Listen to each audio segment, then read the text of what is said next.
Hi students, how are you? I hope all of you good and doing well.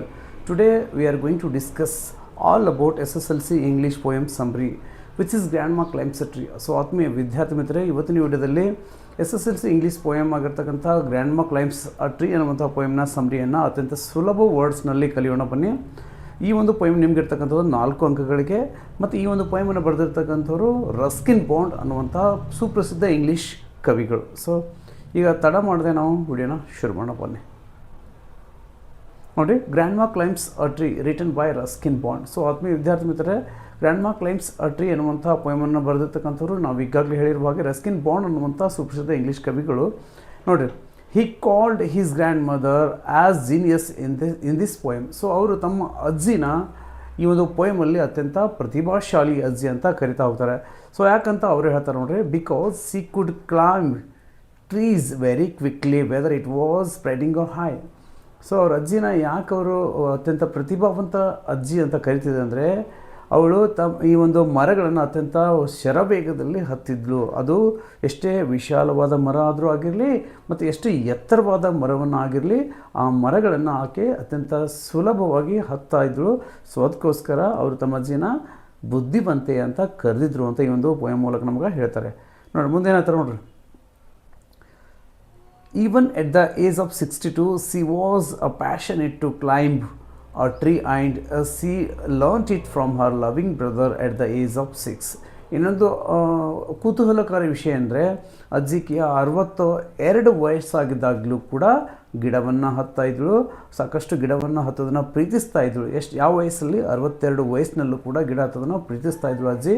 ಮತ್ತು ಅಜ್ಜಿ ಈ ಗಿಡ ಇರುವಂಥ ಒಂದು ಕೌಶಲ್ಯವನ್ನು ಕಲಿತಿದ್ದು ತನ್ನ ಪ್ರೀತಿಯ ಸಹೋದರನಿಂದ. ಅದು ಕೇವಲ 6 ವರ್ಷದ ವಯಸ್ಸಾಗಿದ್ದಾಗಲೇ ನನ್ನ ಅಜ್ಜಿ ಈ ಒಂದು ಗಿಡ ಇರುವ ಕಲೆಯನ್ನು ಕಲಿತಿದ್ಳು ಅಂತ ಇಲ್ಲಿ ಕವಿಗಳು ನಮಗೆ ಹೇಳ್ತಿದ್ದಾರೆ.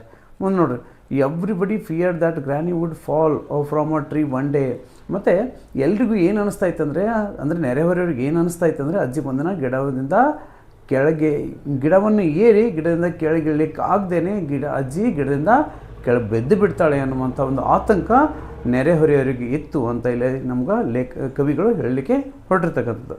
ಸೊ ಮುಂದೆ ನೋಡಿ ಏನು ಹೇಳ್ತಾರೆ ಅಂದರೆ, one day C climbed a tree but could not come down. ಒಂದಿನ ಅಜ್ಜಿ ಗಿಡವನ್ನು ಏರ್ತಾಳೆ, ಹತ್ತಾಳೆ, ಆದರೆ ಗಿಡದಿಂದ ಇಳಲಿಕ್ಕೆ ಆಗೋದಿಲ್ಲ. ಅಂದರೆ ಅಲ್ಲಿ ಗಿಡದಲ್ಲಿ ಸ್ಟಕ್ ಆಗಿಬಿಡ್ತಾಳೆ. ನೋಡ್ರಿ, ಅವಾಗ ಏನಾಗ್ತದೆ, after the rescue doctor recommended 1 week of bed rest.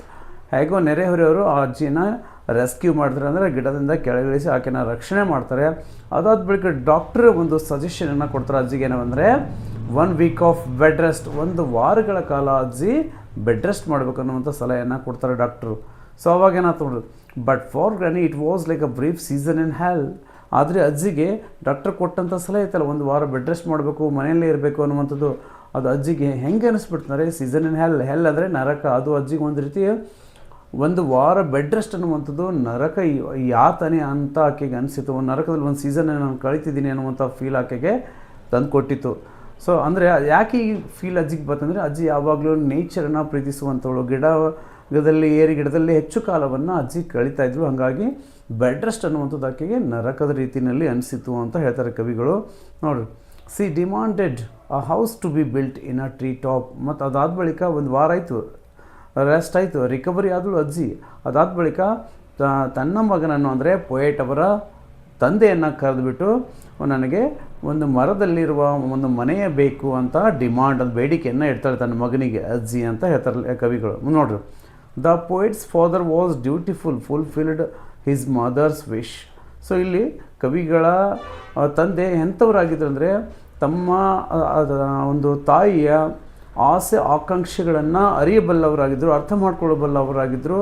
ಅದರಿಂದ ಅವರು ತಮ್ಮ ಒಂದು ಅಮ್ಮನ ಗಿಡದ ಮನೆಯನ್ನು ಏನೋ ಒಂದು ಬಯಕೆ ಇತ್ತಲ್ಲ, ಸೊ ಅದನ್ನು ಈಡೇರಿಸಿದ್ರು ಅಂತ ಹೇಳ್ತಾರೆ. ನೋಡಿ ಮುಂದೇನ ನೋಡಿ, so that granny moved up to tree house and enjoyed as her wish.